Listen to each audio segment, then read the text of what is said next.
हरियाणात विधानसभेच्या 90 जागांसाठी मतदान पार पडलेलं आहे। संध्याकाळी 5 वाजेपर्यंत 61% मतदान झालंय। 1031 उमेदवारांचं भवितव्य मतपेटीत बंद झालेलं आहे।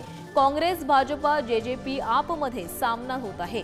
हरियाणात पुन्हा भाजप येणार की काँग्रेस परतणार असा देखील आता प्रश्न उपस्थित झालेला आहे आणि थोड्याच वेळामध्ये एक्झिट पोल देखील समोर येतील। मुख्यमंत्री नायब सिंह सैनी, कुस्तीपटू विनेश फोगाट, भूपेंद्र सिंह हुड्डांसह अनेक दिग्गज रिंगणात उतरलेले आहेत। ऑलिम्पिक पदक विजेती नेमबाज मनू बाकरनं देखील मतदान केलंय।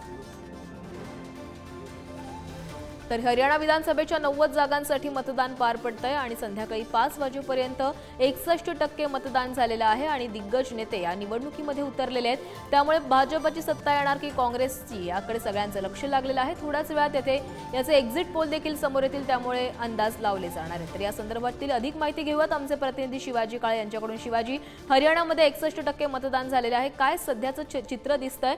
भाजप परतू शकते की काँग्रेसमध्ये काय दावे केले जात आहेत? खरं तर भाजप हॅड्रिक करणार की काँग्रेसला पुन्हा एकदा संधी मिळणार हा सगळ्यात महत्त्वाचा प्रश्न आहे। आणि त्याची कारणं अशी आहे की जाट आणि शेतकरी त्याचबरोबर जवान असं एकंदरीत गणित बसवण्यात काँग्रेस यशस्वी ठरली का, सगळ्यात मोठा प्रश्न आहे।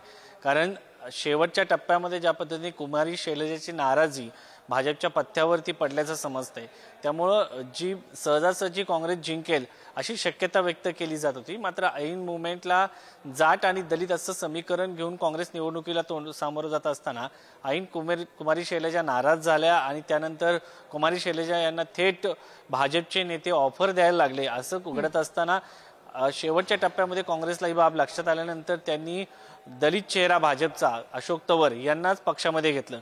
मात्र शेवटपर्यंत हा दलित समाजापर्यंत मेसेज गेला का आणि त्याचं रूपांतर मतदानामध्ये झालं का, त्यानंतर हरियाणामध्ये येणारे जे निकाल असतील त्याच्यावरती परिणामकारक ठरतील। काल परवा भाजपच्या एका नेत्याला दिल्लीमध्ये भेटल्यानंतर त्याने असं सांगितलं तर सुरुवातीला आम्ही 12 ते 15 जागा जिंकून येऊ की नाही हरियाणामध्ये असा प्रश्न होता।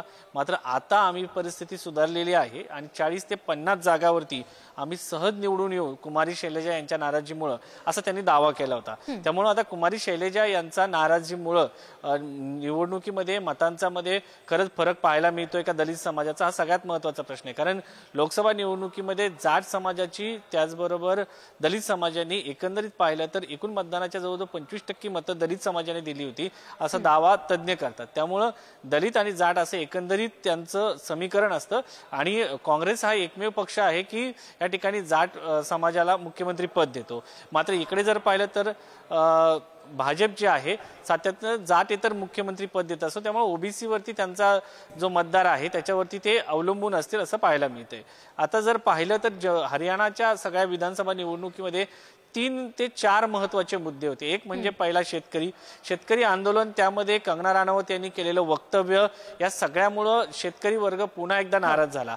आता जाट समाज मोठ्या प्रमाणात या ठिकाणी शेतकरी आहे, पण नॉन जाटो जो समाज आहे तो देखील शेतकरी आहे आणि कंगना राणावत यांच्या वक्तव्यामुळं तो नाराज झाला। आता त्याच्यामुळं या सगळ्या एकंदरीत जर पाहिलं तर शेतकरी आंदोलन, त्यानंतर कंगनाने केलेलं वक्तव्य एक फोडणी देणारं ठरलं होतं आणि नंतर स्वतः पक्षाने सांगितलं की तिचं ते वैयक्तिक मत आहे। तर एकंदरीत जर पाहिलं तर शेतकरी हा मुद्दा। दुसरा नक्की शिवाजी, तर आता भाजप हॅट्रिक मारणार की काँग्रेसला पुन्हा एकदा संधी मिळणार याकडे लक्ष लागलेलं आहे। धन्यवाद तुम्ही दिलेल्या माहितीसाठी।